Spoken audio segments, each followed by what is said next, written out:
Namaste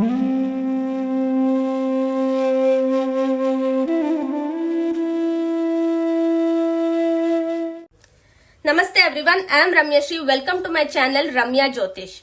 On 14th of March, that is next Friday on Palgun Purnima, that is on the day of Holi, we have total lunar eclipse, the blood red moon, which is also known as from astronomical point of view, because moon will turn into blood red in color on this total lunar eclipse. This total lunar eclipse is not visible to our country Bharat, but will be visible to majority of the countries in the world where they are close to Atlantic and Pacific Ocean. So those areas of Atlantic and Pacific Ocean is where we can see this eclipse. So that is both the American continents, much of Africa, much of Europe and United Kingdom, and also Australia, New Zealand and some parts of Asia. So very minimal part I can say. That is the one which comes in the same arena as of Australia and New Zealand. So this lunar eclipse is like the first step or the starting of what big dawn we are anticipating, which may happen from March 29th onwards, because we all know now the astro fraternity have been shouting from it or have been warning all of you from last 1 or 2 years that we have a big planetary conjunction on 29th of March, and because all 6 planets in Meen Rashi. So during this time, in this lunar eclipse, moon will be in Uttra Falguni Nakshatra of Simha Rashi, and very soon it will move to Kanya Rashi, because Uttra Falguni Nakshatra comes at the last Navamsha of Simha Rashi. So then Ketu is present in Kanya Rashi. So it's a Ketugastha Chandra Grahana. So this all planets in the 6-12 axis with only Jupiter and Mars in Vrishabh Rashi and Mithun Rashi. This also is a different kind of a yoga. So it's not an auspicious yoga, but it indicates much of natural calamities, like because it's a Kanya Rashi and it's a Meen Rashi, so natural calamities like earthquakes or like tsunami or any kind of snowfall. Now it has already occurred in Uttarakhand also. So all these kind of events actually may get triggered and it may occur. So which direction or which area, this all we can analyze through Medini Jyotish. So now let's see what kind of events may occur during this time. So this is what I'm gonna analyze in this video. If you haven't subscribed to my channel, please do subscribe and also like and share the video among your friends and family circle. And also don't forget to press the bell icon as soon as I upload the video. So it will give you the notifications as well. So let's start with what will actually happen. So if you come to the timings of when the eclipse will start, which is important, as this is visible to the western countries, so at around 5 a.m. as per the GMT UTC timing, if we take at around 5 a.m. is the partial eclipse will start, and it will continue till 10 o'clock. So it's a 5-hour long eclipse, actually total lunar eclipse. And as I mentioned, moon will be in the last Navamsha of Simha Rashi, and then it will move to Kanya Rashi and very close to Ketu it will come. So now when it started, it was just 7 degrees apart. Then as soon as the Grahana will complete, it would have passed through that. So the first 2-3 hours of it is very, very important. So then at the same time, sun also will change its sign from Kumbha Rashi and will move to Meena Rashi, because on the same day, 14th of March. So if we see, it is happening in the natural 6 and 12 house, 5, 6 and 11, 12 we can see. So this is not at all good for Indian stock markets or for any kind of stock markets in the world. Because why I said majorly Indian stock markets, because our country's Lagna is Vrishabh Lagna and 5th house becomes the Kanya Rashi, and Mercury is currently debilitated, and as soon as Mercury became debilitated, stock market started falling so badly. It was very much expected. We were telling from 1 or 2 years actually, but nobody believed, because people believe on Western methodologies, the technical analysis, that indicator, but none of them will work when it is required. That history, वो कहते हैं ना, इतिहास गवाह है.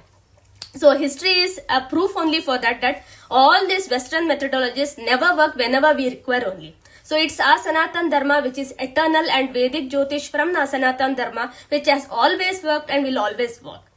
So on 14th of March, being a Holi, I think it would be a holiday for the markets also. I'm not that keenly aware of the stock market holidays. So it's not good for our economy also and for the world economy also. So we'll see some major changes in it, or some major drastic changes, or some major factors affecting it also. We already are going through these diplomatic talks for the end of the war, even though Ukraine is not accepting it for whatever reason it is. So this will trigger much more, because this is like the first step. So this is the actual debacle now will start happening from now onwards. Okay, so if we see from the natural Kalposh Kunda, it's in the 6-12 axis. So it's also an indication of some possible war, or some possible enmity, or some kind of dissatisfaction also. But this is definitely gonna affect the world economy. The whole year 2025 is not at all good for economy, because the fifth and natural fifth house and natural sixth house are in much terrible condition. Though for our country, which is Vishabh Lagna, 11th house having so many planets is good in a way, but Surya being in a very bad position is definitely not good for our country economy. Why I am giving so much importance to Sun here, though he is just a fourth lord, because Sun is Raja and Saturn is the Praja.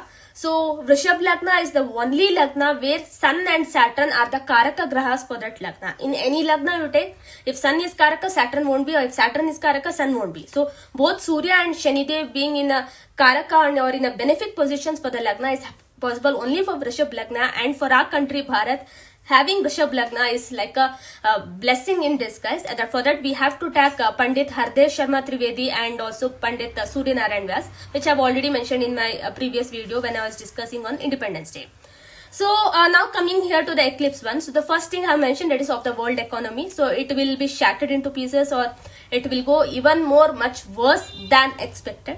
The second point is on the natural calamities. So we'll see a lot of earthquake and tsunamis in these major areas. So especially in the northern part of it. So if we use the concept of Kurma Chakra, so this transit is happening in, because moon is occurring in Uttara Falguni Nakshatra, or in what to say, next coming to Hasta Nakshatra. So these areas, but it will have the cascading effect on the opposite, where Sun is present, that is in the Purva Bhadrapad Nakshatra, which comes in the north direction of the Kurma Chakra. So both north and south is that angle, which you'll see the major one, but to the north is where we will see. So we have already seen now the Uttarakhand, where there is a Vishnu temple, that is the Badri, where the major or the more important one, the one of the Chardham, having the snowfall in problem.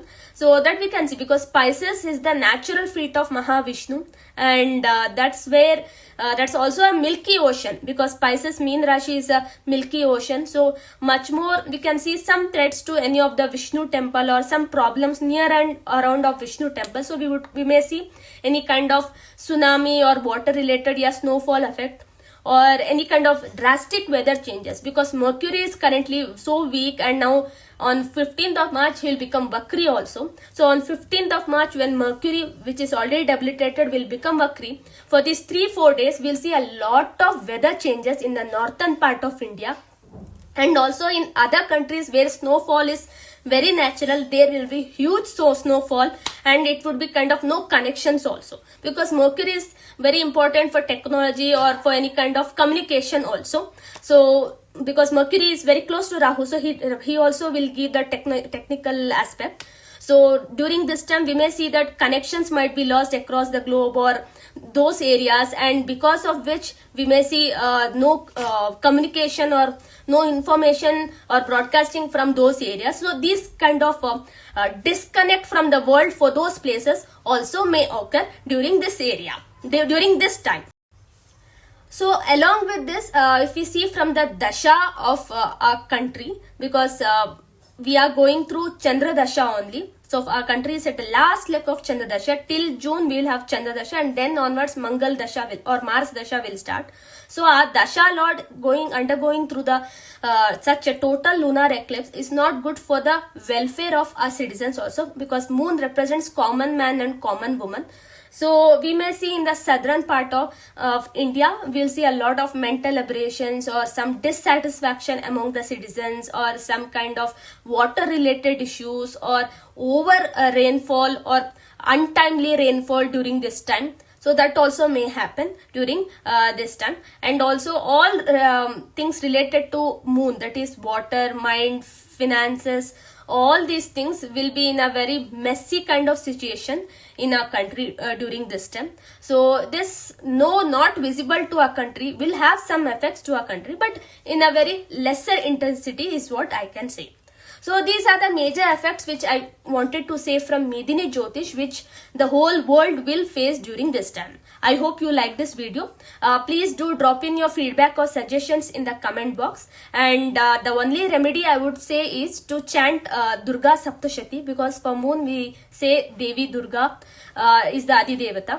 And also to chant the Bija Mantra of Chandra, which I have already given in the previous video of Navagraha Mantra. So all the 2-3 types I have given. One is Bija Mantra, Navagraha Mantra and Gayatri Mantra. You can chant all of this during this time. So in those countries, if you are living where the lunar eclipse is visible, do chant these mantras 1 or 8 times.